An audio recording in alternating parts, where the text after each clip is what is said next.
the spring championships that Look At Me kind of surprised us with. I'm really looking forward to see if he has anything up his sleeve. Yeah, he's pulled out Petal in the past. He's pulled out the Jewel. He is literally the king of off-meta picks. We're going to get to see if they'll come out of the gates with one, but we're not going to be seeing Lance coming out of the gates in this game. We're not. GankStars tells us right off the bat that Lance is a priority, and he does not deserve to be in the hands of anyone for this game, as Snow Tsunami answers with a Sam ban. Yeah, Samuel going to be taking off the board. I really feel like Samuel is going to be 100% pick ban this weekend. Adagio also going to be right up there. Yeah, that's not surprising. Iraqi Zoro has always put a high emphasis on this hero for some time now. Not just a meta pick, but someone he's been pretty well known to play for many, many months. So we now see Tsunami picking up the Lyra and the Sky. Yeah, first time we're going to get to see Lyra here at the European Championships, and it will be in the hands of Snow Tsunami. We'll see if they can make it happen. Yeah, if Lyra slips through, you have to assume the team not grabbing her right away knows exactly what they want to do against her. We're going to see GankStars now looking to maybe pick up their roam here. It's going to be definitely some strategy involved. We've seen Adagio in the Sky today be very successful, so we're kind of starting to see perhaps the draft leaning in GankStars' favor. So it's going to be about what they want to close this out with. Is a complete composition, not knowing what that last counter pick might be. Yeah, and well, the final pick for GankStars is going to come through as the Kestrel. Are we going to see that off-meta pick here in the first game for Snow Tsunami? We've got at most 20 seconds to find out, and we'll see what they do decide to round out this composition with. I mean, right now the two picks don't really tell us much. It could be Lyra Roam lane, it could be Weapon Power or Crystal Sky lane jungle. We have no idea, so this last pick's really critical with the Celeste coming through. Yeah, Celeste is a pick that Snow has used quite a bit in the past, but a lot of teams said that they're not too high on. We'll see if they can make it work. Yeah, well, I think the Celeste is not particularly off meta. That comp is, so Tsunami is going to really have to push forward to see if they can take GankStars. Live championship mountain. Yeah, no, Tsunami, yes. No. Well, you can't judge the Avalanche either. You can't judge the Avalanche either. But actually, in the Evil 8, Avalanche have been performing better than Tsunami. Yes, but Tsunami are like the live championship team. That they are, and already we see perhaps a little bit of an oddity from them. They're going to put Sky into the lane and have Celeste, dearie me. They're going to have Celeste come out of the jungle. First game of the day, my bro. Yeah. Don't worry about it. Now, that is kind of interesting for me, but against, especially against an Adagio, Celeste will have a pretty difficult time because obviously her ability to clear waves is great, but she just cannot respond to the harass that Adagio can put out with his basic attacks. You know, Adagio is one of the strongest laners in the game right now, and also having Celeste against Kestrel just means that you do ward away this slow Finn and Kestrel's ability to make anything happen in that jungle area. What will be interesting for me is to see a Weapon Power Sky in lane, because it's not something that we do see that often. When we do see Sky in the jungle, it is usually that Weapon Power Sky. And it does mean basic attack for basic attack blows, as the game progresses, should ramp up to where Sky feels a little bit more comfortable to go in on this Adagio. Yeah, the strength of Weapon Power Sky always is those basic attacks and getting that lock on, getting that heroic perk, being able to chase people down. I think putting her in the lane gives her a little bit more gold, allows her to ramp up into that build a little bit quicker, and that means you can mitigate a Celeste's early game where she really doesn't have that much damage coming out of the jungle. No, absolutely. The only problem with having Sky versus Adagio in lane is Adagio really doesn't mind about the mobility of Sky. As long as he stays within basic attack range, he's not going to be bothered about Suri Strike. He's not going to be bothered about Sky's ability to be hyper-mobile, because all of his damage realistically comes from his basic attacks too. Yes, you can say Gift of Fire when he's in range, but a lot of the ability for Adagio to trade comes from those basic attacks. Really interestingly though, it's not going to be a Weapon Power Sky coming out from lane, so going to go double Crystal here on the side of Snow Tsunami. GankStars looking towards that Kestrel build that goes Weapon Power, maybe building a bit of Crystal later on. It's something we saw Voldemar do a lot from Snow's Avalanche. Yeah, absolutely. I also want to point out just picked up a crystal bit for Techno JJ as well. Interesting that the double crystal power isn't necessarily bad. It definitely gives them a lot of long-range poke as the game progresses. It also means that Araxi's not going to have to commit when he tries to take someone out on that backline, and especially against a Kestrel and an Adagio. Like I said, going and using Suri Strike aggressively as a Weapon Power Sky can be quite a tenuous situation to put yourself into, because you know, like I said, Adagio doesn't mind about his mobility, and also you could walk right into an active camo proc. So having this gives them that very good long-range poke that, as long as they're avoiding Force of Chords, as long as that Crucible's coming out pretty much ASAP after Fountain, you know, they have that range advantage over their opponents. That they do. And once again, we see Snow Tsunami in this early game have tried to put a lot of pressure on that front camp, trying to steal it away quite a bit. GankStars Cerberus are going to have to try and react to it. And I think something that they touched on in the analysis pre-game was Irakizoro. He's been playing on about 150 ping, all split long. Is he going to be able to step up and carry his team in this game? Well, this is the interesting point that I wanted to also touch on at some point during this this game, that Irakizoro has been used to the 150 ping. How used to is he to playing ping levels where your reactions are instantaneous? Is he just used to that delay now? It is something that you have to adapt to pretty rapidly. I'm assuming he's having a lot of practice since he's been here in Germany.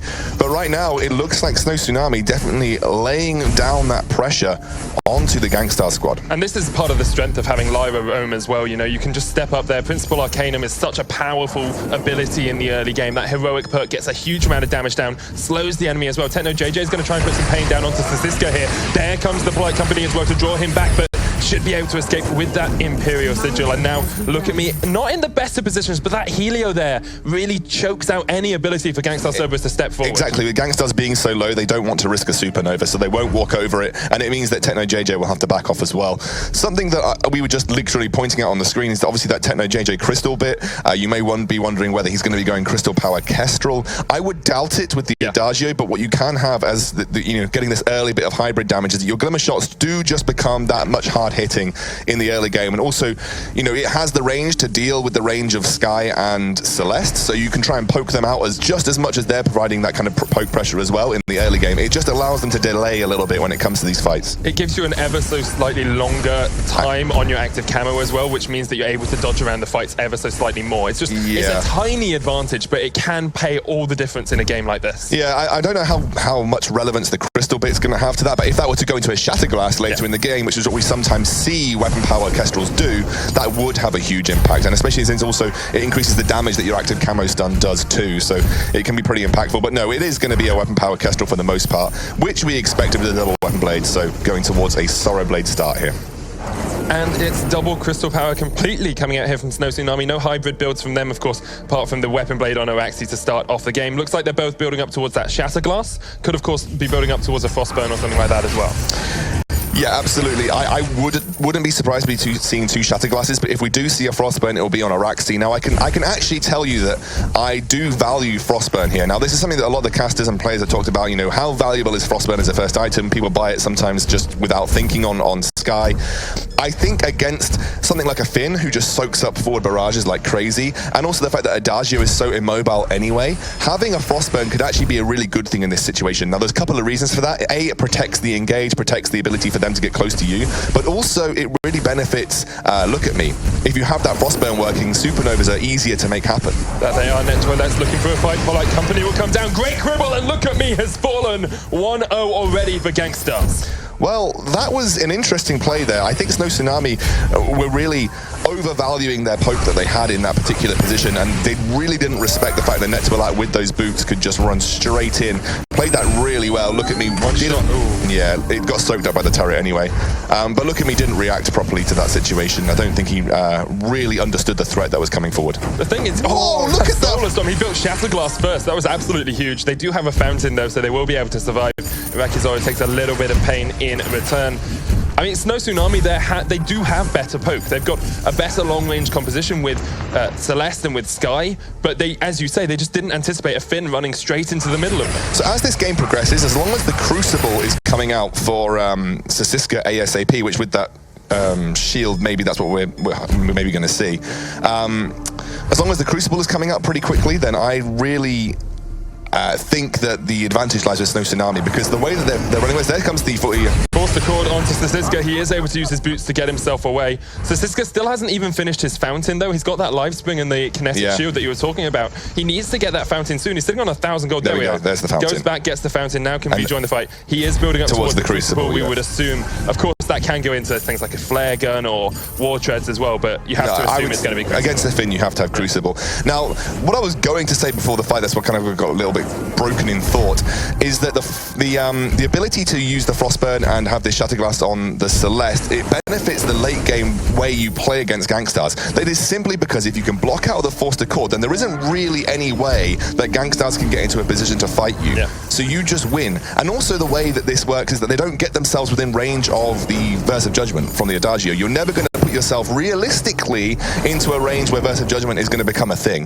That will be a mistake. Oh, great Forster Chord. Look at me, has no escape across the wall. Net showing us why he is known as one of the best roamers in EU. Yeah, absolutely. It was a brilliant Forster Chord from Net and because of Look at Me's prioritization very early, Shatterglass didn't have the gold to have picked up a reflex block. Has learned his lesson now, though, has immediately invested into one, but they may give up the gold mine for this. We'll have to see if a cross map. They have got Solar Storm up. I don't think it's going to be able to connect in time. The gold mine will go down to GankStars Cerberus, and they start to take a gold lead in this game.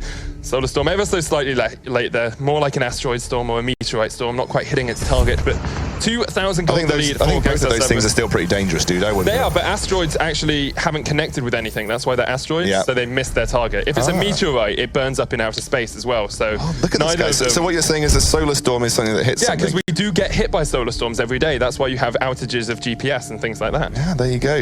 And if Twitch goes down, you never know. It might be a solar storm, but Twitch is not going to go down during this match because there's just too darn much hype in the game. GankStars Cerberus and Tsunami trying to fight for their right to get into the winners matches tomorrow. GankStars Cerberus have the better positioning already, and I really like the itemization choices from Net. It's gone double hourglass. I guess this is essentially saying that we know that our win condition is to land a Forster Chord if we can. So we want to make sure that, you know, Crucible doesn't become that huge of a factor as the game transpires. So getting the early cooldown reduction means that as he gets levels in Forster Chord, he should then be having a lower cooldown on his Forster Chord compared to that of the Crucible. So they want to consistently look to force fights. They don't want to get to a point where Crucibles have been built up and the range is too much for them to deal with. So I think that's very, very clever itemization from Net.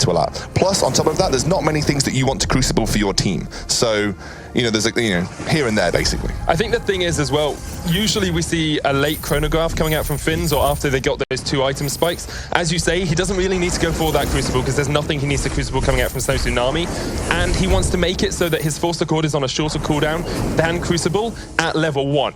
He doesn't want to have to wait until that level 3 mark where you get it down to a 12-second cooldown. No, absolutely. This is the point.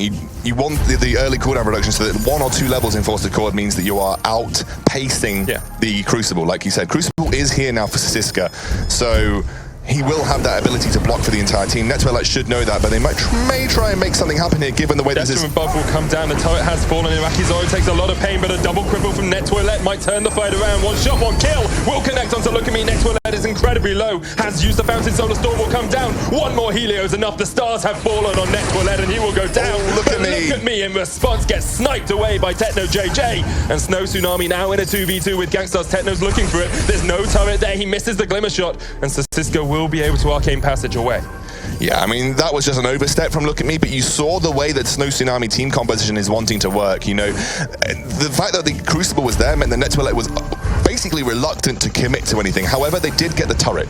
So they do end up getting a turret for a kill, which honestly is completely worth it for GankStars, and they end up getting a kill back in return too. So overall, really good play for GankStars, but you can see where this is going to start to go wrong for them. If Snow Tsunami can continue to do that, if they can block the Forster Chord and then start to chase them as they're on the retreat, as long as they don't overstep their bounds, and I think there's something that Look at Me needs to rein back in a little bit. He is Celeste, doesn't need to be that front line mage anyway. So as long as they rein it back in, as long as they say, okay, well, block Forster Chord, then we win, then we continue to chase them down. You know, they have a very short period of time where Forster Chord won't be available, so that's the kind of time that they need to exploit to get the most damage down possible.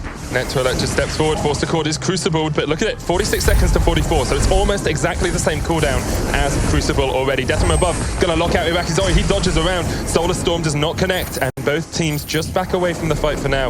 I was going to talk about, earlier on, you were talking about Finn being the only engaged tool for GankStars Cerberus, and you can see they know that as well. He's gone for War Treads very early in this game. Totally agree, Sono. The main part for them is to follow up Finn when he makes an engage. He can either run in with War Treads, look for a quibble or a polite company, or he needs to make those Forster Chords happen. So there's a lot of prioritization being put on cooldown reduction and movement for Net because it's exactly what the GankStars team needs. If they don't have this and they have nothing else to get into a position where they're going to be dealing any meaningful damage to Look at Me or Iraxi without taking a lot of pain in return. So I really like this from Net Toilette. They're playing to their win conditions. Snow Tsunami have got to play around this, though. They have to say, we know what they're doing. We know how we need to play around this, so let's start to do so. Let's make sure we get a double Crucible. That's what I'd like to see. I know you're going to restrict damage maybe from Look at Me or Araxi, but you've got double Crystal Power. You can invest into another Crucible with that reflex block. I would like to see that soon, especially before we get to the third point for Net Toilette. He's already got 2 points. That's already on a low cooldown.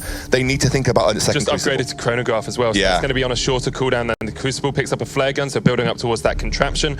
I think if you're Snow Tsunami, that Crucible needs to come out now from either Araxi or Look at Me. They both have their Broken Myths. They both got one other CP item, so Frostburn on Araxi, Shatterglass on Look at Me. Get a Crucible now.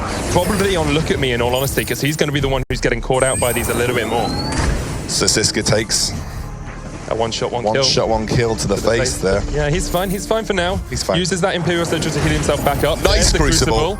But 27-second cooldown to a 43-second cooldown. And Look at Me used his reflex block. So they only have one reflex block left on that team for the next 35 seconds. With this first turret up as well, Snow Tsunami can't punish as hard as they'd want to. They need a little bit more space to make these fights happen. And it looks like GankStars Cerberus are doing a good job of keeping Snow Tsunami interested. And in 8 seconds, they could make things pay. That they're definitely going to look for.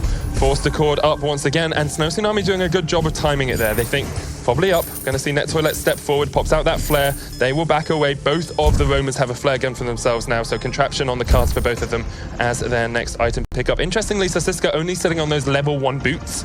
He's been delayed towards those level 2 or tier 3 boots because he had to go for the Contraption, whereas Net Toilette is already almost at that Contraption mark. GankStars looking to make something happen here. Net Toilette walking in. Net Toilette is going to step forward. There's the Force the Cord, will land on towards one member, but they do manage to get away. Net Toilette's going to take a huge amount of pain, and he will fall. Now, Rakizoro is the target. They're going to get the Frostburn onto him. There's no escape for Adagio today. He sings his final hymn and will get taken down. Snow Tsunami pick up 2. That was right there. The ability to punish after the Crucible, and Snow Tsunami absolutely capitalized on it. That is their win condition, and they're playing to it very nicely.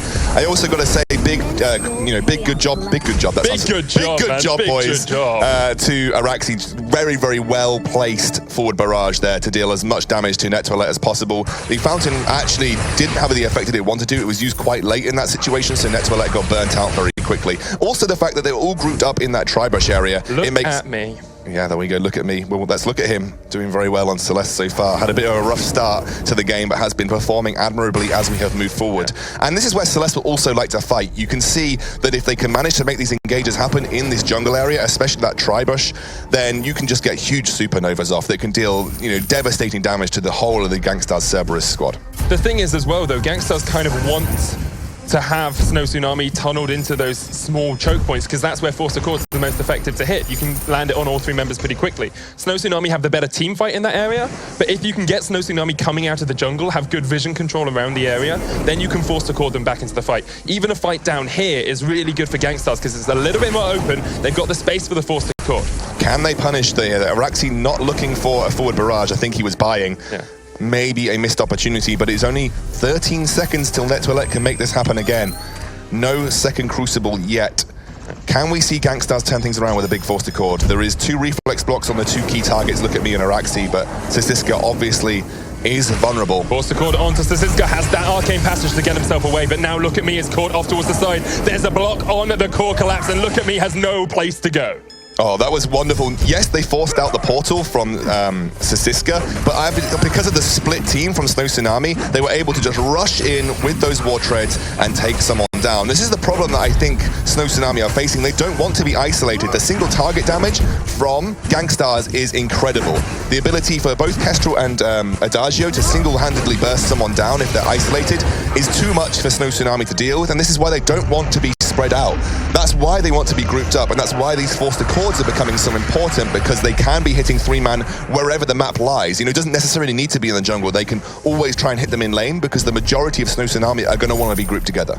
I think a big strength of this composition coming out from GankStars as well is how much you can delay your Kestrel's build because of the Adagio buffs. He's only got a Sorrow Blade as his tier 3 weapon power item, went straight for an Aegis, so Siska will take a one-shot, one-kill to the face, and actually it looks like Snow Tsunami are going to look for a fight here. They'll jump onto it, Rakizoro, Net Toilette will take some pain, but Siska's so low. Iraqi tries to reposition with the Arcane Passage. Death from above comes down. That Kraken is still pushing in though. Good reflex block on the Force to Cord by Look at Me off towards the side. They're going to still try and push away this Kraken, but Snow Tsunami on the retreat. Going to see what Net Toilet can do with his Force to Cord. It's only 3 seconds away, and with the Kraken pushing into the base, they have to be incredibly careful. GankStars Cerberus looking for the ace. The base of Snow Tsunami is their target as well. Force to Cord on Look at Me. He'll get stunned up, but a good core collapse will keep him alive for a second. Not for long enough though, and Snow Tsunami have to retreat away. Yeah, he'd already used that reflex block, was an easy target, and there we are, the Force to Cords coming through in terms of value for GankStars. Got to mention a very good War Treads as well by Net Toilet. He pulls in Araxi. He can Suri strike away though. He's not the target they want. They want Look at Me first. Araxi has to try and reposition out of the fight. They'll get another turret off the Kraken. That's 3 turrets that's pushed down. A big gold swing in favor of GankStars. Yeah, forcing the Suri strike though does limit Sky's mobility, so if you manage to pull him in, it doesn't matter. You won't be too bothered. It just means he has to go into a slightly defensive position, which is good for the forward pressing engage of GankStars.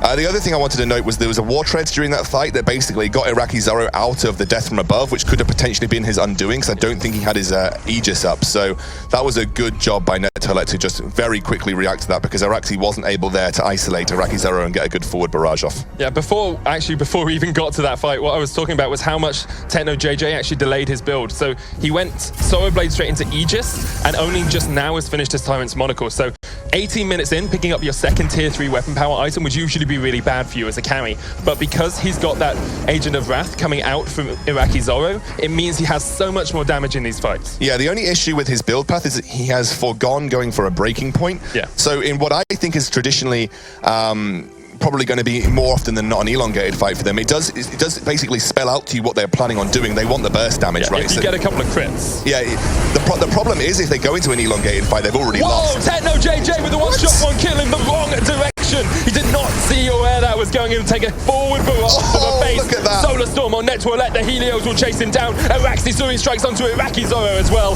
And Iraqi Zoro will fall. Almost takes Araxi down, but not quite enough. And Iraqi Zoro and Net Toilet will be thanking their lucky stars that they're not able to get out of their seats and slap Techno JJ for that one-shot, one kill. Let's ignore the obvious, because obviously that one-shot, one kill wasn't fantastic. I don't think even if it had hit, it would have had too much effect on the fight. No, it's true. But obviously the fact that he delayed to cast it and then actually Snow Tsunami immediately capitalized on that was very, very good. The biggest thing, again, is the problem with GankStars.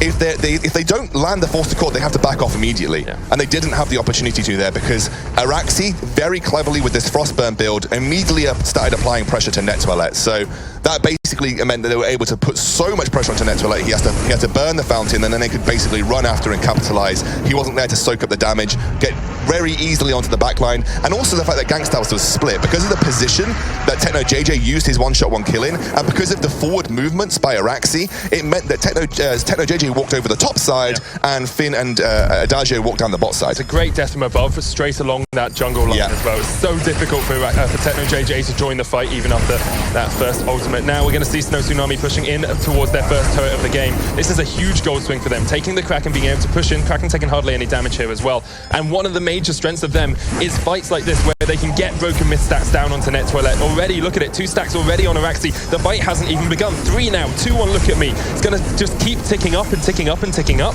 because they've got Net Toilet there just to put damage down onto for free. Look at the cooldown on Force to Cord right now. It's about 10 seconds, and he's already started to burn through some of these Crucibles and reflex blocks. Only a reflex block on Look at Me right now, and it looks like Net Toilet may be moving into an aggressive position once more. Snow Tsunami realized the deal though and back off immediately. They had to back away. The Kraken was about to fall. Goodbye. Once again, go back to the gold mine and respawn another day. But I think a big question is it the same Kraken? Is it like a reincarnating Kraken, or is it like Kraken's Krakens have a very, very quick maturation cycle. Okay, so it is actually just an egg. There's an egg Kraken in there. Yeah, there's an egg Kraken in there in the moment, and it'll take, a few minutes, and it'll be back to a fully formed Kraken. Good to know, good to know. Net Toilet will take some pain from the Frostburn. Stacks building up on those broken myths. He's going to have to try and retreat, but the Bright Bulwark comes down. Death from above will separate him from the team. He uses Polite Company, but already he's dead. Solar Storm does not connect, and Techno JJ and Iraqi Zoro might want to look for a kill here. Imperial Sigil comes out from Snow Tsunami to try and get them around the fight, but Techno steps on a scout trap. Iraqi Zoro has no place to go here. Can he take one down with him? He's trying, but it's not going to be enough, and Snow Tsunami take him out. So, It's looking good for Snow Tsunami right now. And also, I've got to say that the way that Techno JJ prioritized the Tyrant's Monocle over the breaking point first led me to believe that their entire game plan relied on isolating someone and looking for the burst damage, either through forced accord or just trying to exploit split-up positioning. Because obviously, like I said, you don't want to be split as Snow Tsunami. You want to be moving as a unit, but also you want to at least give some breathing room so that you can not all get pulled in by a forced accord if someone misses their Crucible. And I think what Snow Tsunami are doing very well is in those situations where they find it difficult to split, or splitting would be detrimental for them in places like the jungle, generally they're sticking together. In lane, where they've got a bit more breathing room to maneuver to land their poke, you're seeing them split up ever so slightly, so that forced accord is a decision-making process for Net2LA. It's not a brain-dead move where you just click it because it's going to be landing on 3 people. So I think it's very, very clever from Snow Tsunami the way they're playing this. Also, they're setting up here, by the way. They're looking for something. They've got Arcane Passage, of course, so they can try and jump around and maybe isolate one member of GankStars Cerberus. They do have that Scout Trap in the lane. Net2LA not quite found that one yet. Snow Tsunami stepping around now. GankStars Cerberus is a little dance. They're having a little south there. They're going to start the minion mine, but here comes Snow Tsunami on towards the backside. Net2LA will step forward. Death from above does connect, but not onto the targets. They want the minion mine fallen, and now GankStars Cerberus are looking for the fight. Look at me on one side. Avalanche takes a huge amount of pain and he'll fall. Look at me, he's going to see if he can take Techno down. He will, even through the fountain takes him out, but here's the forced accord, and look at me should fall to Iraqi Zorro. It's going to be 2 kills for GankStars Cerberus. I'm not sure that's what GankStars wanted, or sorry, rather that's what Snow Tsunami want to do with the way that they're looking to engage. Why rush into melee range with Finn? Your entire team composition relies on getting that range off, making it very difficult for Finn to make anything happen with the Frostburn and Crucible. Why go against everything that has been working for you so far and run into the face of Finn? 2 or 3 quibbles landed that fight that were onto key targets. That just should not be happening for Snow Tsunami. None of them should be in a position where quibble even becomes a factor in a fight. I think they were just looking for some sort of surprise engage. Yeah, it felt like they were like, oh, they've started the minion mine. Let's start with the minion mine. Let's go for it. Let's go for it. And then didn't think about what going for it actually entailed. And it meant that they did get caught out. Let's have a quick look across the Item 6 Scoundrel. Exactly what we'd expect on Iraqi Zorro. He's gone alternating current, broken myth, Frostburn. Yeah, absolutely. Frostburn is a little bit, you can use it, you can't use it, you know. I guess you push it, if you gift of firing onto Net2LA, you get Frostburn into a multitude of targets. Yeah, no, the Frostburn here, I think, is if a singular target gets into range of Iraqi Zorro, they are probably going to get isolated and picked off very quickly by him and Techno JJ.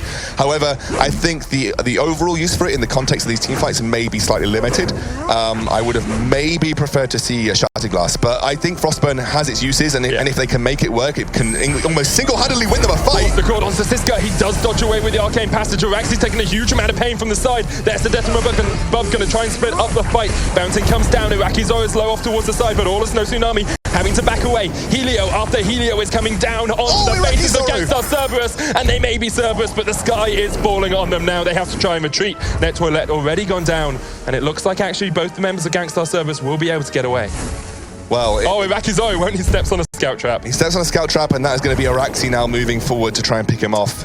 Oh, poor Iraqi Zorro. This is why Scout Traps win games. This is exactly why. He's going to get taken out here by Araxi and Siska. Does pop the burst, doesn't get it, connects. So didn't really matter that much. Death from above will surely actually seal his death. Yeah. So look at me rather, taking a lot of damage from Kraken, trying to make sure it doesn't completely reset. And it's going to be up to 1 shot, 1 kill from Techno JJ to make a magic happen A here. decent team should be able to stop this one out. You can see Siska and Araxi are positioning for it. I don't even think Techno JJ will use the 1 shot, 1 kill. Oh, he will. Well, he will, a little bit late. He does some damage to Kraken, so that's good, you know. Start to whistle it, that monster away. Double chronograph finished on towards Net2LA, so he's going for that cooldown reduction as we've been talking about. I feel, however, this build really stops him having any tankiness. He's nowhere near as tanky as he should be. He's gone Aegis, okay, which I think makes more sense than Crucible because there's not much you probably want to block on a team-wide level. A lot of this will be individual decision-making when you use your reflex block, mainly because the only thing I think you really want to reflex block is either Death from above or Solar Storm maybe, but probably more like Core Collapse and Death from above. Core Collapse, the only thing that I find a little bit more difficult is sometimes Death from above can be a team-wide skill, so you do need to be very careful about doing that and then getting blocked into a Core Collapse. The other thing that before the Kraken goes crazy here that I wanted to point out is that again, that Frostburn.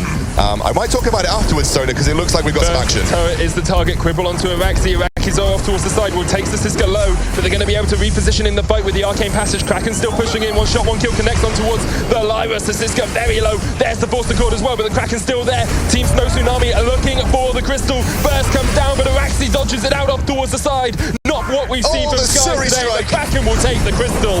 No way back for GankStars Cerberus after that Kraken started pounding away on their base. So it's exactly like I said, Sonar. I just felt that there was one win condition there for GankStars, and that was the ability to get engaged with Finn. And actually, Snow Tsunami reacted very, very rapidly to it. They said, Frostburn, we want to slow down the Finn. Early Crucible, we're all going to have reflex blocks up ASAP. If he doesn't land Force to Cord, we force a fight. We force a fight very, very quickly. And they did. It's going to be perhaps a much harder game for GankStars. So we do see Lance getting banned on the side of Snow Tsunami. GankStars takes away the Finn, so we won't have these two roams in this game. Yeah, both of them going to be taken away. I mean, the Finn, GankStars just played it, so obviously a lot of priority on that hero for GankStars, as when they don't have the opportunity to first pick it, they're going and banning it away. Let's see what Tsunami, it's going to be that Samuel, but Lyra is still open, so is Adagio. That's a very powerful combination. That is, and I actually would really like to see them pick that up, simply just because you're denying both of those picks from the side of Tsunami. Samuel is super strong, but Adagio also has so much pressure in lane. If you combine a Lyra with that in a roam position, we're talking about the highest pressure possibility in lane you can get. There it is, that combo. I mean, this is what can happen with these bans. When you don't ban these top 3 picks, they're going to be open, and B side, they have the opportunity to take 2 of them, and so a great draft thus far from GankStars. Yeah, now it's up to Tsunami now to decide one of 2 paths. Do they get some like forward front facing bruiser that can kind of stick with these guys? They get Fortress. This is interesting. This means we might see a Koshka, we might see a Kroll, we might see someone who can take advantage of those bleed stacks, get on top of Adagio, get on top of Lyra, stick to them, and do tons of damage. And there's the Kroll. Yeah, and the Kroll also going to benefit from that additional movement speed provided by the Fortress as well. Because if Kroll can get onto one of these targets early, he can really just cause some havoc. And it'll be interesting to see how it gets used against Adagio. Kroll is very, very strong. Can be shut down a little bit by Lyra, thanks to the Bright Bulwark, disabling the ability to use Deadman's Rush. But this last pick is going to be so crucial, and it's a Rona. Rona coming through is a bit of a surprise. I can definitely see the fact that she can change things up in the battle by jumping over the Fortress, going on to the Samuel. This game, I mean, we're going to see GankStars Cerberus and Snow Tsunami play up on the Halcyon Fold. It's going to be a great game. We're 30 seconds in. Snow Tsunami 1-0 up over GankStars, who are fighting for their right to stay in the winner's bracket. And already, Netwellite doing this level 1 tactic. Araxi will step up. Imperial Sigil comes down. Araxi has no escape. He should fall here. GankStars Cerberus going to secure an early first blood.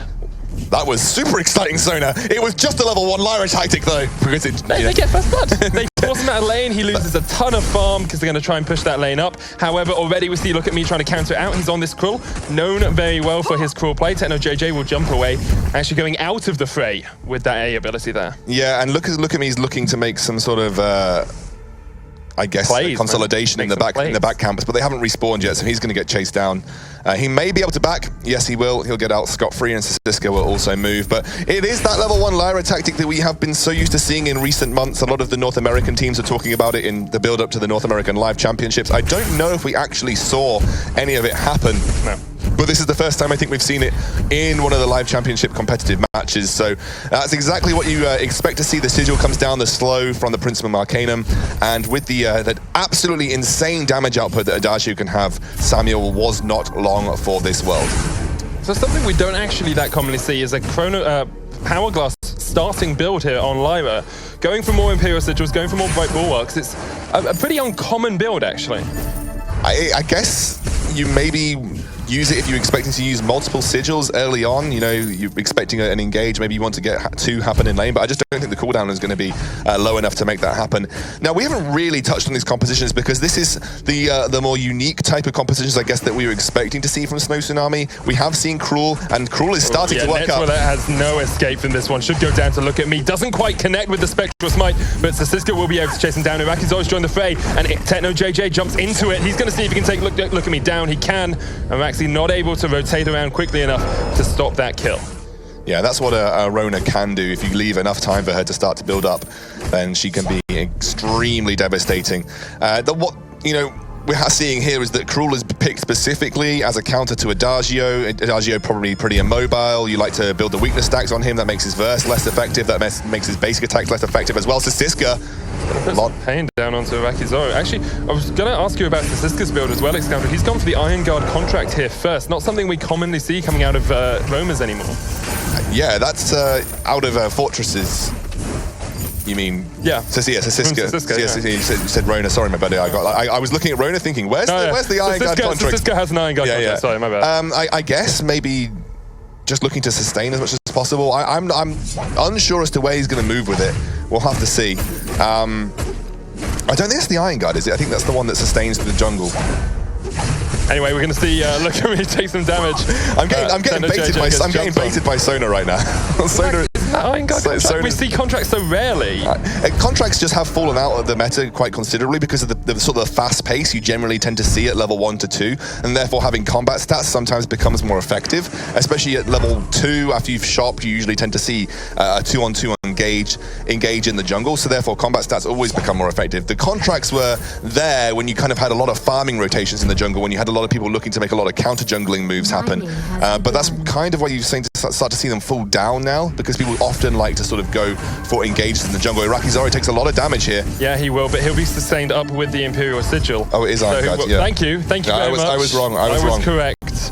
I am a roam main, so it does keep you sustained up during the jungle, but what we saw earlier from Fortress was he went for a quick aftershock, and that worked out really well for them because you just get all of that early game damage. I guess with a Cruel and with a Samuel, you don't quite have as much early game, you're more of a mid-game focused team, but it's an odd itemization choice to see. I guess that you weren't expecting to fight in the jungle regardless because you're going up against a Rona Lyra, so you think maybe we don't want to fight anyway, so we're going to rely on getting sustained so that if they go low, then we're always going to be fairly healthy throughout the remainder of this jungle. But yeah, I'm interested to see the theory behind this. The only theory that lends itself is that Siska wanted to have more sustain in the jungle in the early game, so he's picked it up to help keep him and Look at Me fairly healthy, expecting that they might not fight at level 1 or 2, and maybe that's because they were expecting that level 1 Lyra move coming out. They weren't expecting to go for a 2 versus 2 because they assumed Net Toilette might try and make that happen. Araxi obviously got caught out by it, but it looked like the game plan maybe from Snow Tsunami was that they were expecting that. Yeah, it did. I think Araxi getting caught out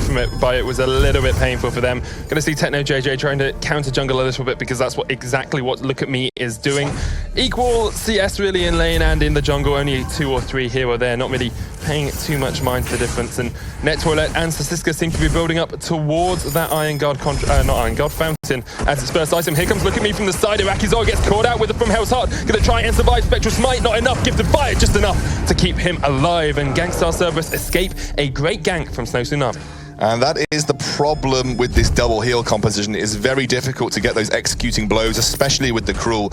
You know, Gift of Fire combined with that Sigil just makes it so hard to try and get the isolation on the target that you want, and that was exactly what you saw there from Net Toilette and Irakizaru. This is something that in North America, if you ended up getting this double heal composition, they would say pretty much GG. But obviously we did see it lose a couple of times, so it wasn't as invincible as it looked.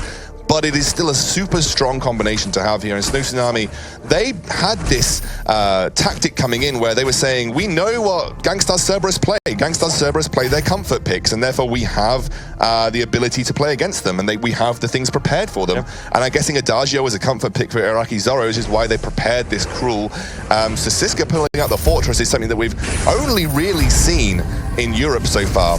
And sad to say for Playoff Beard, we haven't yet seen any Koshka. Yeah, I'm actually really surprised by the lack of Koshka. Maybe because it's still day 1. I know a lot of the teams were talking about it beforehand, and I think Koshka is really strong at the moment. Very, very good position in the meta.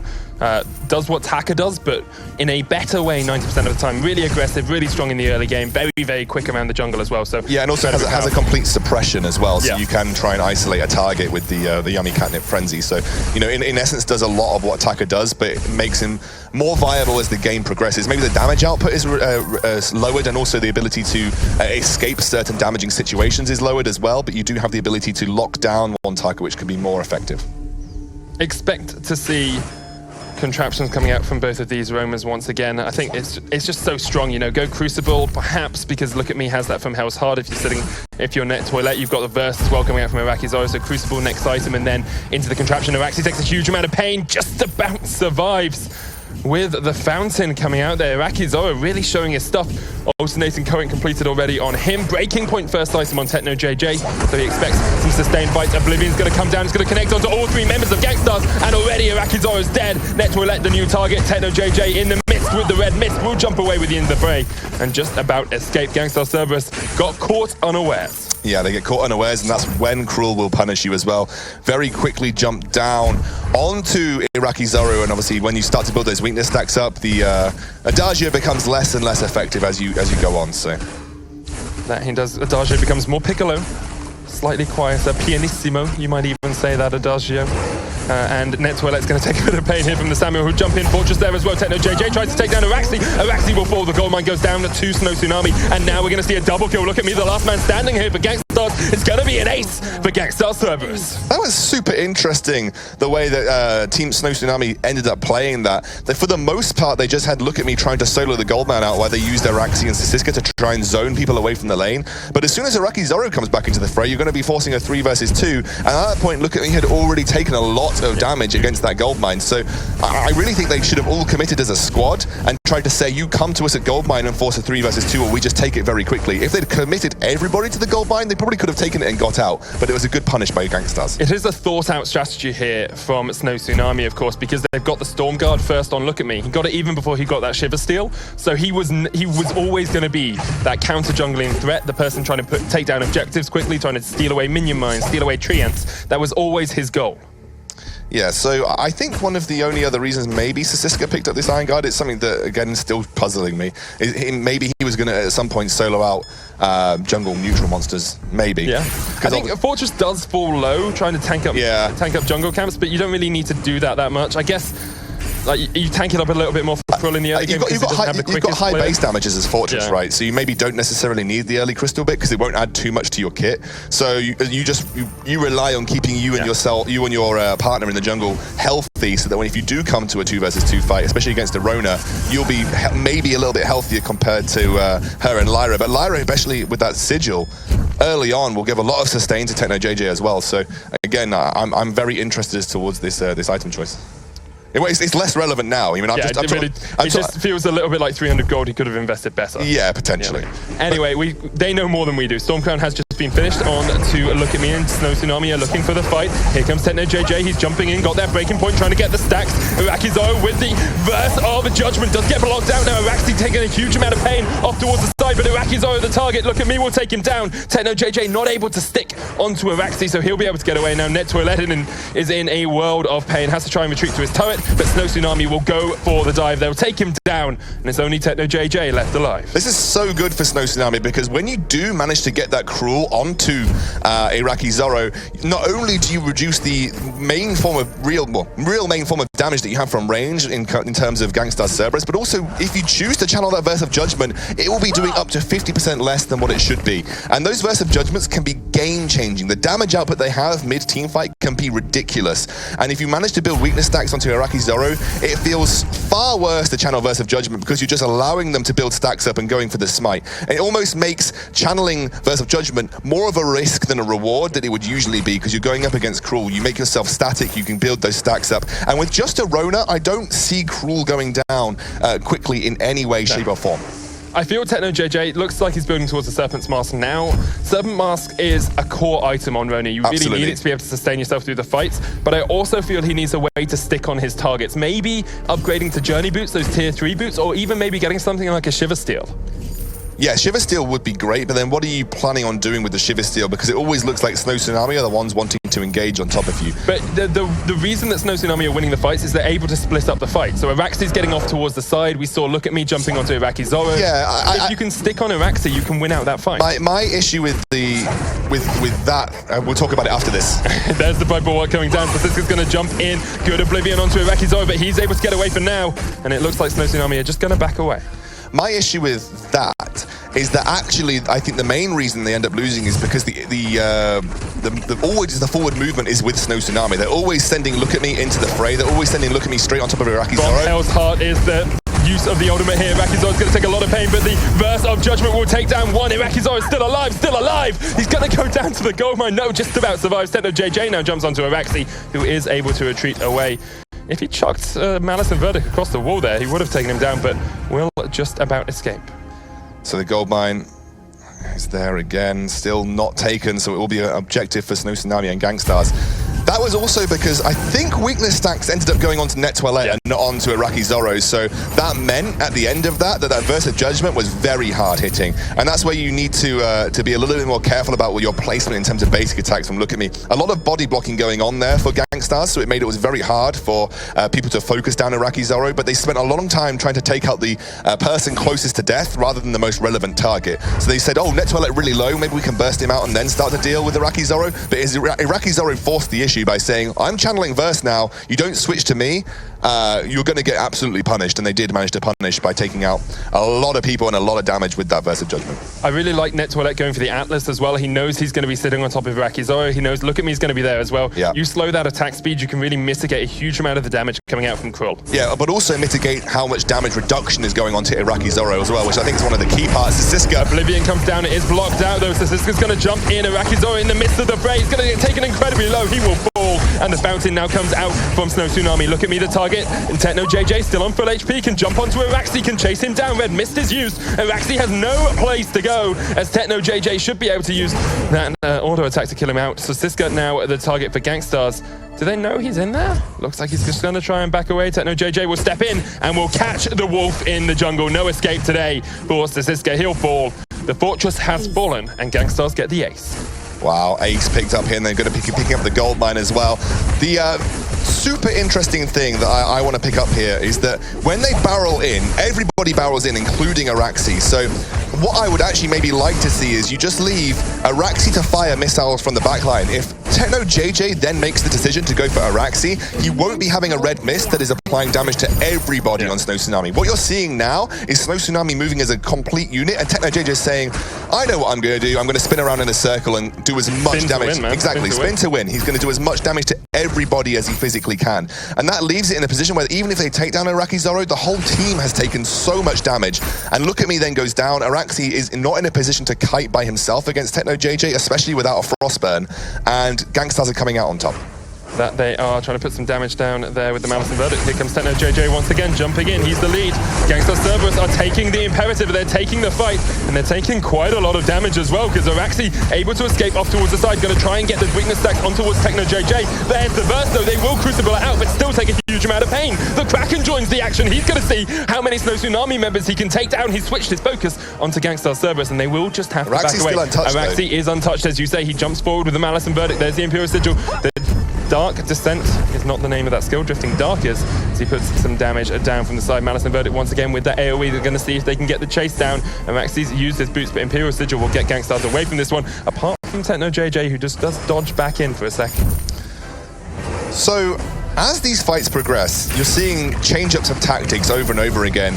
GankStars then tried to take the initiative because they thought if they barreled in, that would give them the good position to stop weakness stacks being built on the key target. You can see, I think what really is happening here is the first person to engage is always going to force either an offensive or defensive move. Yeah. When Look At Me gets the advantage and goes straight onto Iraqi Zorro, you're seeing defensive moves being taken by GankStars Cerberus. They then look to kite backwards. And the problem is that when Snow Tsunami play that, they should be splitting Araxi off and forcing Rona to make the decision between Araxi and team-wide, or at least a double red mist onto Look At Me and Siska.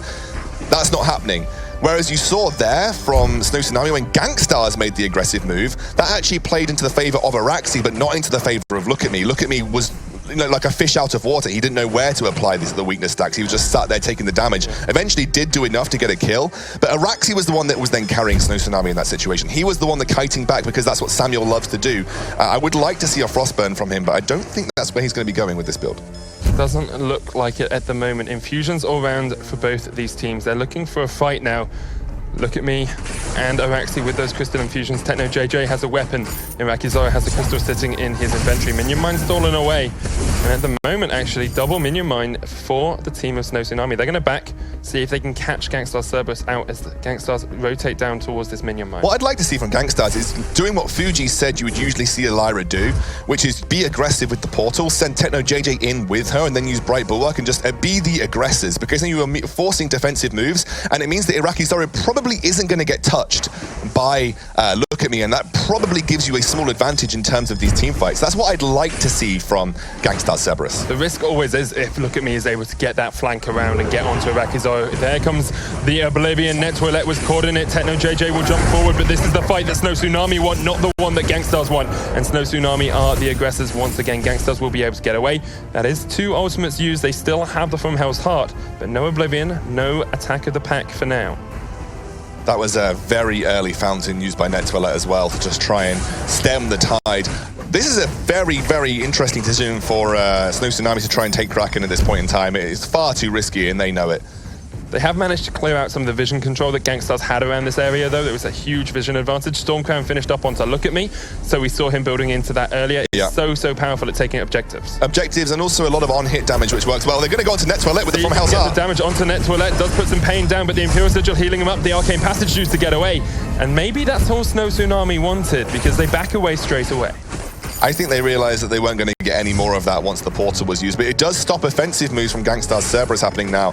And Snow Tsunami, they're going for an offensive move in the enemy jungle. In comes Techno JJ, He's though. Jump in, Oblivion has been used. Double stun there onto Netoilet and Techno JJ. Techno's asleep for the entire fight, and Iraqizo is the target. He'll pop the burst. Does get blocked out with that Crucible. Sasiska gets taken down off towards the side, but Look At Me pounding away on Iraqizo. Should be able to take him down. No, he's going to survive for such a long time. Now Iraxi has to chase away from Techno JJ. Netoilet is going to get taken, going to get the kill, on towards a Look At Me with the Imperial Sigil. It's an ace for GankStars Cerberus. I really, really think that Iraxi needs a Frostburn. There's not many times that you often say it, but the ability to control the pace of a team fight when you have a Frostburn on Samuel is way too strong. Obviously, once you use Into the Fray on Techno JJ as well, you need to stop him from getting onto you as quickly, especially with travel boots. And you can't do that right now as Iraxi. There's no way you can kite effectively versus this Rona. And he's really struggling, especially with only tier 2 boots, or he's got journey boots from Techno JJ, travel boots from Techno and Iraxi. He's just unable to kite. Looks like Kraken will go down very quickly here as well. It will. Kraken falling for GankStars Cerberus. And that fight was almost perfect for Snow Tsunami as well. They put to sleep Techno JJ, they put to sleep Netoilet. You had to feel like they had the fight won because they were just all sitting on Iraqizo. Yeah, but somehow Iraqizo, this double heal starting to ramp up as well. And the more health that Lyra builds as well, the more healing her Sigil will do, as well as the more crystal power you build as Iraqizo, the more healing your Gift of Fire will do. And especially since you're now getting to a point where actually Look At Me doesn't really have a huge amount of damage. Again, like Jingyi said earlier, often Cruel used as more of a mid-game spike to be able to just deal huge amounts of damage with his smite. But as the game progresses, that becomes less and less effective, especially the less weapon power you build. So you're starting to see a less and less effective set of tools to deal with Iraqizo. And actually, Iraxi in close quarters isn't the most reliable in terms of his ability to pick out a target. So it's just looking hard now for Snow Tsunami to try and isolate Iraqizo, and if you can't isolate Iraqizo, then you're probably not going to do particularly well in these team fights. GankStars Cerberus looking for the win. There's the From Hell's Heart on towards Techno JJ. He pops the red mist, going to try and take down Look At Me, who goes incredibly low. Will go just across towards the back of the fight. Oblivion comes down onto Netoilet, and Iraqizo will put them to sleep. They've already taken down Netoilet. They're going to look for Techno JJ now. Iraxi so low, it's a 1-for-1 trade, but the Kraken still pushing in on towards the turrets. Techno JJ and Iraqizo trying to take down this game, trying to get it to that final game of this best of 3, trying to knock Snow Tsunami off their perch in the winner's bracket. Now Techno JJ will take some pain from Iraxi. He should just about survive. The burst will come down, the crystal will fall, and GankStars Cerberus will take the win. Oh, Sona. As this game progressed, the heals started to build up. It got harder and harder for Cruel to deal the damage that he needed to do. As you saw in the early to mid-game, Cruel was able to deal a significant amount of damage to Iraqizo by himself while still applying those weakness stacks. As it went on, he didn't really build anything more than that Storm Crown. His damage output was obviously hitting the floor as the heals from GankStars Cerberus went up. It made it harder and harder for him to do what he needed to do. And also the way that they ended up playing the fights. You know, you play into a Rona in this kind of sense. When you run in as a unit and try and deal with the Adagio, the Rona just runs in terms of damage output. The risk always is with Breaking Point on Cruel, though. And we get the Lance ban again, so following the same strategy they went with during game 1. Yeah, a little bit of a different strategy for Tsunami, going ahead and banning out that Samuel. So we are going to now have just 2 of the super power picks available. Will be Adagio for one. Will Tsunami answer with a Lyra, or is there going to be both the Adagio and Lyra left up again? This is a really risky play coming from GankStars, specifically because we do leave Adagio and Lyra available for Tsunami. So GankStars might actually just be thinking Tsunami doesn't play the double heal comp. It's not really their style because they're so off meta focused. Maybe this isn't something that they generally pull out, but they do the Adagio. So now it's up to them to decide whether Lyra is a focus or not. If Lyra does go to GankStars, they would most likely put her in the lane, and Tsunami knows this. Yeah, well, that's not going to be an issue because it will be Tsunami grabbing that Lyra, the double heal composition, now going over to Tsunami. And I remember it was last weekend I heard someone say that, you know, if you can't win with a double heal composition, you don't deserve to be here. Ouch. So that's going to be the big words from one of the North American teams. We'll see if it holds true here in Europe. Yeah, so we do see Celeste coming through. I'm not the biggest fan of this, considering how much pressure does come out of Adagio and Lyra in lane. So whoever the last pick for GankStars is going to be, looks like we're hovering Rona. This pick is going to have to apply a ton of jungle pressure. Rona's going to have to go on a lot of solo missions or come to lane over and over and over and over again to keep them from falling behind. And without having that double heal in the pocket for Rona, not sure if that unkilled streak is going to be keeping up here for TechnoJJ on this pick. Last pick here for Snow Tsunami, it is going to be that Krull. Krull with the double heal, that seems rather intense. It does. Krull definitely survives a lot already with heals coming in behind all of that. Involved, guys, it's the final match of the best of three. It's GankStars Cerberus versus Team Snow. Winner goes through to the winner's bracket. Of course, the loser might get knocked out tomorrow. We have to wait and see. GankStars playing the Rona, the Celeste, and the Finn composition, whereas look at me once again relying on that Krull. Statistics got the Lyra, and Araxi this time has that Adagio. Again, I feel like this is kind of centered around mid-game. I also don't really like having Adagio with a Krull unless you always have the momentum in a fight, because you're going to want to follow Krull up. Krull has one dimension. Krull runs at you and applies weakness stacks and looks for a smite. There is no other dimensions, I would say, to Krull's play unless he's looking to apply weakness stacks in a kiting perspective. And that's always going to mean that Araxi has to follow you up, which kind of plays into getting quibbled. It plays into Rona jumping into the fray. I think Snow Tsunami are running a very risky composition here. That they are. Look at me, tries to get some damage onto Arakizo with Sasiska coming in as well. Actually left some of their camps there to try and get that early pressure down, but Arakizo was wise to it, was able to dodge himself away. So they left their front treant and their back treant and their front camp to try and get that early pressure down, but Arakizo realized as soon as Araxi had left lane that they weren't really going to be able to do too much. No, I guess the one saving grace is that you provide Agent of Wrath, and also a forward-moving Krull is always going to give you a good gift of fire location as well for the Adagio. So you're always going to have the guarantee of that damage output there. My worry is that if you then move forward, you're going to play into Quibble, you're going to play into Rona, and unless you're going to take out Irakizori very quickly, you still have to deal with the huge damage output that both, to be honest, a Finn and a Rona can have as this game progresses. A Finn and a Rona. A Finn and a Rona. Finn's damage output is not something to be... It's not something to be quibbled with, you might say. Exactly. Not something to be quibbled with, Sona, because Quibble, as you say, does a lot of damage if you can hit it, as does Forced Accord at its final level. You know, that's 600 damage, I believe, on Forced Accord at level 3. So, you know, it's something you always need to take into account as you're, taking these momentum-building, forward-pushing compositions. But look at me and Sasiska. Once again, going for this early pressure. It's what we saw them try and do in the last game. They're going to see if they can take away these backs. We'll get spotted out by the scat trap. They're going to jump onto TechnoJJ, and this is where you want to catch Rona. Before she starts getting rolling, before she starts getting rocking, you can try and take the Rona down. There's the kill, there's the smite. And the Dank Shank from Look At Me will take him out. I like this from Snow Tsunami. I think they put a lot of pressure onto Samuel in the lane last game, but not enough pressure onto Rona, who was allowed the free ability to farm up. And like, Bacon and Fuji were talking about, is that Rona, if left unchecked, especially with the breaking point, can build those stacks very quickly, along with her Fury stacks. She becomes quite a nuisance in the later game.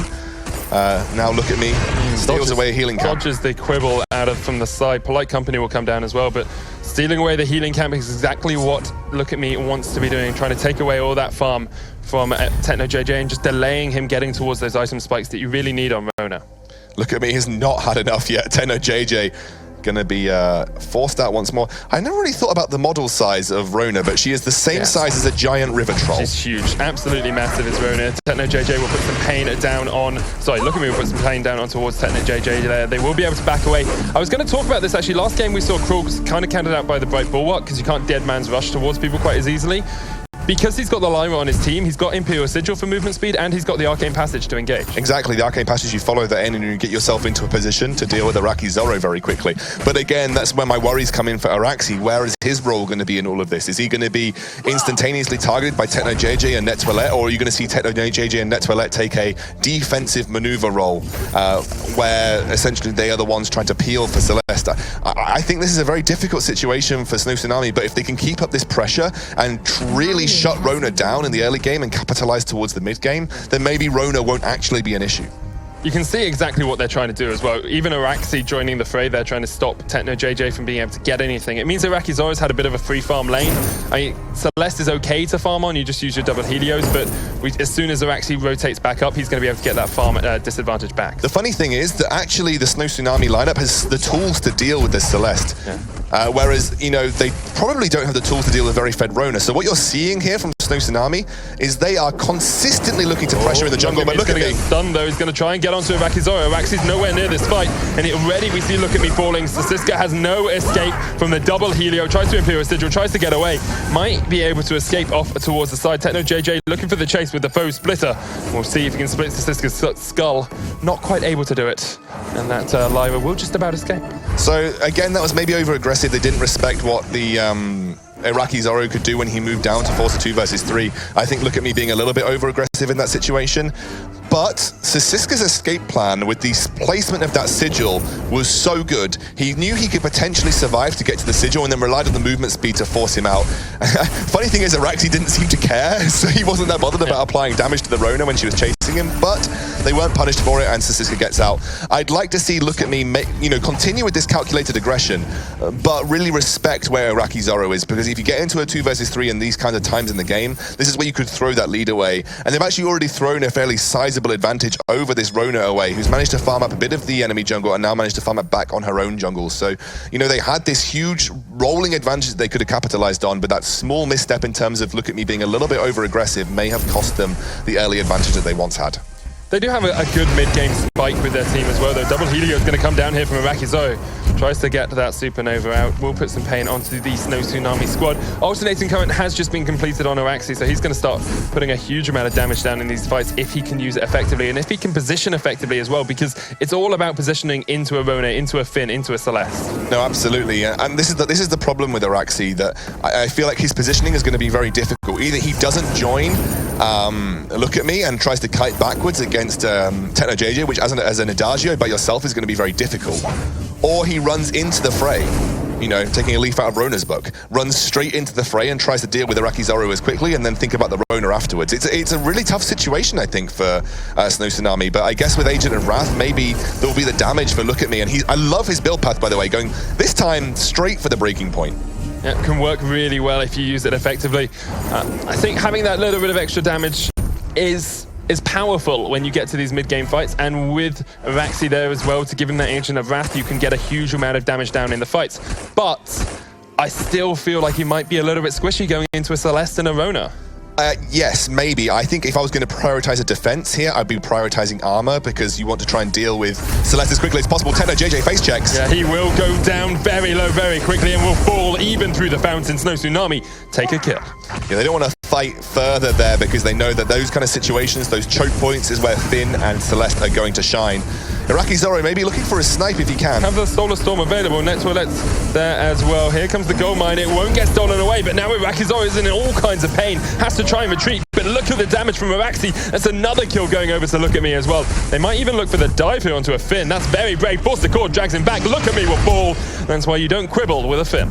You don't quibble with a Finn indeed. Net Toilette playing that very well in that situation. Techno JJ now going to face check onto Sasiska, and Sasiska has got the Imperial Sigil, will be able to speed himself up. Red Mist won't get anything really onto Sasiska because of that speed up from the Imperial Sigil. Solar Storm's not going to connect either, unless...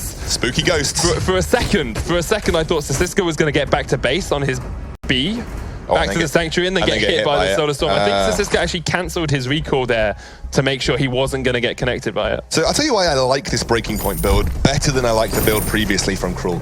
Because he needs to be a significant enough damage threat at this point in the game so that if he goes on to Iraqi Zoro, they fear for Iraqi Zoro's life immediately and then force defensive maneuvers, leaving Araxi in a position where he can then follow a little bit more freely without being prioritized by Rona as much as you would expect him to.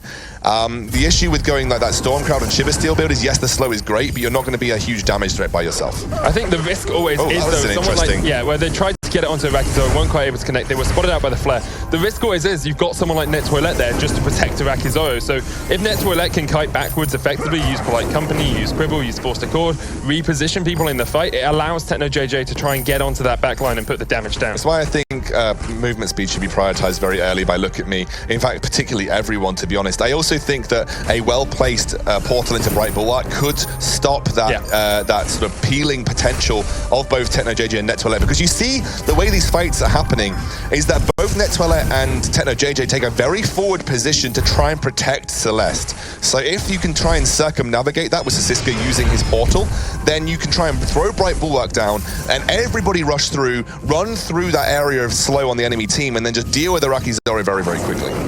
That you can. Very even game thus far, very even series, in all honesty. GankStars 1, Snow Tsunami 1. Winner going across through to those winner bracket finals. And I have to say, I've been impressed by Iraqi Zoro throughout this tournament. He's looked a little bit more on point. He's looked like he is playing on low ping, which is great for him. It's great for that team to be together as well and be able to actually put down the sort of the gauntlet to the other team, saying this is actually how well we can play as a squad. And they're going to hook in Araxi. There's the Quibble, going to put some pain down. Bright Bulwark comes out, but the Polite Company will drag him back. Look At Me, he's going to see if he can jump on towards the back line, but he hasn't really got many places to go. Quibble does not connect. Solar Storm does, but not enough damage to take down Look At Me. Way too late. Reflex block coming up from Araxi single-handedly cost him the issue. Oh, Techno JJ. Onto Techno JJ. He does get the fountain to keep himself alive, and they will be able to survive for now. That was a little bit over-eager there by Techno JJ, trying to jump on towards that back line. Yeah, but Look At Me was a little bit over-eager previously, trying to make an engage happen onto Iraqi once Araxi had already gone down. Crucible needs to come out soon. Sisiska should be able to finish that ASAP, and that'll provide 2 layers of protection for Araxi, because if Araxi gets dragged in, it's game over, boys. That it is, especially if Look At Me's not there to capitalize on it. Now Techno JJ is in the mist with the red mist, gonna see if he can take down Look At Me, but he's the one to fall. Tsunami surfing on the Cruel wave at the moment. Good core collapse will get the stun on towards Look At Me, but he wants to go for the chase. Gonna see if they can get on towards Iraqi Zoro. 3-man Quibble from Net Toilet. The damage output is huge. Yeah, it does a huge amount of damage. Does a huge amount of damage, especially if you can land it on a few members of the enemy team. Exactly, and Look At Me, who hasn't yet prioritized too much defense. Looks like he's going towards... Is that what going towards his own Crucible? Yeah, I like that. I like that. I really like. That's what I would have wanted to see from them previously against the Finn, but I like the double. Yeah, there we go. Crucible coming through. Forced the Crucible. Forced the Crucible. Coming out from GankStars Cerberus. Just able to survive. It's actually the Shiver Steel, not the Crucible. So he's gone for Shiver Steel first with that Dragonheart.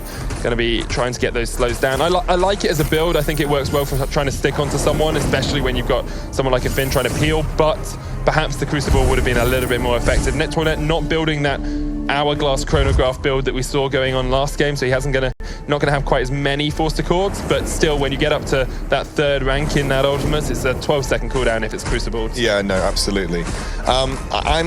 Okay, so Shiver Steel is obviously, most people consider a core item on Cruel. Now, in this situation, are you super bothered about slowing Iraqi Zoro down? Yes. Are you? I think you are. I understand where you're going, and I'll let you make your point after I've made No, you make your point, because I want to hear. I think my point is, like, because Net Toilet is there to peel all the time, you want to, if you get one auto attack off, you want to make sure Iraqi Zoro is not going to get away. And the way you do that is with Shiver Steel. Yeah, I see that. If Net Toilet wasn't there, I'd say you don't need it, because there's no way Iraqi Zoro is going to get away from you. But because Net Toilet's there for the peel, I think you need to be able to catch him, even if you're only getting one auto attack down. The steal. He gets the steal with the Quibble. And this is why I don't do color commentary, because they get distracted from the action. Good steal. There's the Force Accord. He's going to drag Araxi in. Crucible comes out late, but here comes Look At Me trying to get onto Iraqi Zoro, and there's the Shiver Steel slowing him down. Techno JJ is actually going to jump on to Look At Me. Iraqi Zoro goes so low. Spectral Smite will be used, but not enough. Iraqi Zoro survives. Will get taken out by Sisiska. Now it's Araxi v2. Techno JJ still alive. Net Toilet has fallen. It's 1v1. It's man versus man. It's burst. and it's not quite enough. It's the burst of silence for Araxi as Techno JJ gets the ace. So, okay, now I'm going to make my counterpoint, and it's based on this team fight as well. You saw there my initial reservations about having this composition. Araxi completely zoned, unable to really do much damage to the Celeste. Celeste probably would have gone down a lot quicker if that would have been the case. It doesn't help that he got forced to court it. No, absolutely not. That wasn't a great start. But you saw, look at me, isolates himself. You know, he runs in as a Cruel, and you don't actually have the same level of commitment from a Lyra and a Adagio. That just doesn't happen, right? My issue with the Shiver Steel is that had that been a damage item, or maybe even a Crucible, he would have potentially survived a bit longer. I don't feel like the slow there is overly necessary when you've got both a Lyra and a Adagio to buff you up pretty heavily as well. So Lyra, you know, she's got slow through everything. I think everything in her kit has some form of slow, right? So her Principum Arcanum, her Bright Bulwark, I think even her Sigil slows the enemy ever so slightly. I know it gives your team a speed buff, but I'd have to double check. But essentially, I feel like you've got enough slow in your kit in that particular scenario that actually you don't necessarily need Shiver Steel in this case. I understand the Shiver Steel case. I maybe would have just done something different. Okay, as a further counterpoint though, I feel Snow Tsunami did not expect Techno JJ to jump on Look at Me. He expected him to be jumping on Araxi, jumping on that backline of themselves. Yeah, they thought that they were going to have Lyra and Adagio peeling off, which means that Look at Me's by himself trying to keep on top of that carry. Good Crucible. I completely agree with you, actually. I think if I was Snow Tsunami, I would expect Techno JJ to be trying to deal with Araxi ASAP, but it was a very good play to try and peel for Celeste, because all that damage coming down and the fountain timing meant that Celeste was able to get a huge chunk of damage down onto Look at Me. And again, you're getting to this point where Rona, especially with the little bit of lifesteal that she has in her kit with the barbed needle, it's starting to be very, very difficult to take her out. And as I will talk about it after this, potentially. Once again, going to land on towards Net Toilette. That from Hell's Heart not quite going to connect the way they wanted to. The Kraken's joined the Halcyon fold. Snow Tsunami will just back away for the moment. My issue is that this is another problem with Samuel and Adagio, that once you end up losing Look at Me, which is what I'm expecting to happen in most situations because no one can really follow him up, you've got no one that can kite effectively against the Rona. You really need Sisiska and Araxi to survive to give Araxi a fighting chance against the Rona. But this is just not happening at this point in time. Look at Me once again jumps onto Techno JJ. They'll try and put the pain down. Into the Fray comes out, gets him away. And Snow Tsunami just looking to see what they can take across the fold at the moment. They're going to see if they'll take away this minion mine. Of course, they haven't even taken a turret in this game at the moment, but still incredibly even. About 1,000 gold the difference between the two teams. Let's have a quick look across items. Excalibur, Techno JJ picked up the Breaking Point. Aegis, we talked about that a little bit earlier. We haven't really talked about the carries builds, those lane carries. So Eve, Broken Myth, and Shadowglass for Iraqi Zoro, as opposed to Alternating Current and only a Broken Myth for Araxi. Yeah, I mean, you can just have a look at Iraqi Zoro. He's not that too far ahead in terms of farm, but he's prioritized very heavily into an offensive item role, whereas you've seen a little bit more prioritization in terms of defense. You know, that reflex block is there for Araxi, where the reflex block isn't there for Iraqi Zoro. So, you know, that's a little bit of an issue when it comes to From Hell's Heart, and you need to have a lot of body blocking, which Net Toilette has been doing very well. That he has. The Kraken is being targeted here by Look at Me, but he gets the From Hell's Heart onto Iraqi Zoro. This is exactly what Snow Tsunami wanted. They're going to try and take down the Celeste. Solar Storm comes out. All of Snow is solo. The burst as well. They get the first kill. Snow Tsunami looking to try and clean out the fight. Techno will fall as well. They'll chase Net Toilette. Araxi going incredibly low, almost getting taken down by the Kraken. They'll get the ace. And Snow Tsunami able to get the fight they wanted from the beginning. Oh, that was all Look at Me's ability to pinpoint that From Hell's Heart. And that's what happens when there's no Crucible and when you're the squishy character, you don't think about a reflex block early on. I think the GankStars mentality was that we have so many people that are going to body block here for us that we don't necessarily need to think about a reflex block. If you look at the fight, and I hope our analysts bring up the replay, look at where Look at Me positioned, because he brought the Kraken in front of himself, behind it, was still autoing it, so that it almost looked like he wasn't there. And absolutely. You can see how GankStars got distracted by the rest of the fight, and he was just like, no, ping onto your carry, take him down. Also, the fact that GankStars probably saw how low Look at Me was going, tanking that Kraken. They actually thought that about committing to the fight themselves. This is why you saw a very forward position from Net Toilette and from Techno JJ, which allowed Iraqi Zoro to be exposed once Look at Me walked past them. He just popped the boots, ran in, and used From Hell's Heart. And it's worked out so well from them. But I feel that that's a very specific win condition for a fight, that if that didn't happen, happen, I don't know if the outcome would have been the same, Sona. No, it definitely wouldn't. They have to take down that Celeste. They have to pin her out with that from Hell's Heart, or with an Arcane Passage onto her, or with a Verse Connection. She has to be the target. Actually, if you look across GankStars' entire lineup, they only have one reflex block in the form of an Aegis sitting on Techno JJ. I wonder whether Net should have gone towards a Crucible. I think Crucible could have been ideal, especially since Iraqi Zoro doesn't seem to have prioritized his own. It looks like they're going to get another start on this Kraken from Snow Tsunami. Are Snow Tsunami looking to bait something in here? Cord, look at me, will get pulled in. He does use his reflex block. There's the Bright Bulwark as well, so Siska will take some pain. And now, he tries it! Does not quite connect, but Techno's gone incredibly low. And Snow Tsunami looking to see if they want to re-engage. Not there with the Cribble. The bouncing comes out, so Siska uses the Arcane Passage to get himself away. And once again, both teams live to fight another day. He tried it, as you said, tried to get around the side. Wasn't quite able to connect, but now he's once again. Gonna see if he can get on towards that GankStars squad. Some good damage coming down from those Helios. So much from Iraqi Zoro. If you itemize this way, you do get extra damage coming out from that A ability, but you are very weak to that from Hell's Heart. Yeah, and this is what I said for Snow Tsunami. If they can't land for Hell's Heart on Iraqi Zoro, I feel like they have a very specific win condition that's going to be hard to make happen. Doesn't even need to land from Hell's Heart. He's just going to try and chase him down. Good Cribble. Here comes the burst. They're going to go for net toilets. The Siska way off towards the side, left away by his team. He'll go incredibly low as well. Look at that Solar Storm! And Araxi's so low, but will just about survive. GankStars Cerberus having to retreat away from just look at me here, who's pounding away on Techno JJ and Iraqi Zoro. Will he be able to get the kill? He's got the smite. He's got the damage. Not quite. Techno JJ will get taken out. It's look at me from Hell's Heart. Iraqi will die on Sanctuary. No escape from the Wicked, and the Wicked today is look at me. Whoa, that was crazy, that fight right there at Sona. I think the most important part to recognize was that without the Fortress, these double heals are just becoming more effective as the game goes on. There isn't any real ability to try and get a team-wide bleeding effect. You can't reduce the heals coming out, and you could see how difficult it was for GankStars to search for that final executing blow. And actually, got to give credit to Look At Me. He didn't need from Hell's Heart in that situation because he had a clear opportunity to get on top of Iraqi Zoro and build weakness stacks. As soon as you build weakness stacks on Celeste, damage output is going through the floor. Yeah. And you saw how close that was in that last fight. It was so close. All it took was another Helio or a Supernova to connect or to connect. Iraqi took a full ultimate from Celeste to the face. If someone had just found that final killing blow onto him, it could have been a different fight. But these double heals, man, these double heals. Double heals is just really, really powerful at the moment. Even there, Look At Me was only getting 4 or 5 breaking point stacks.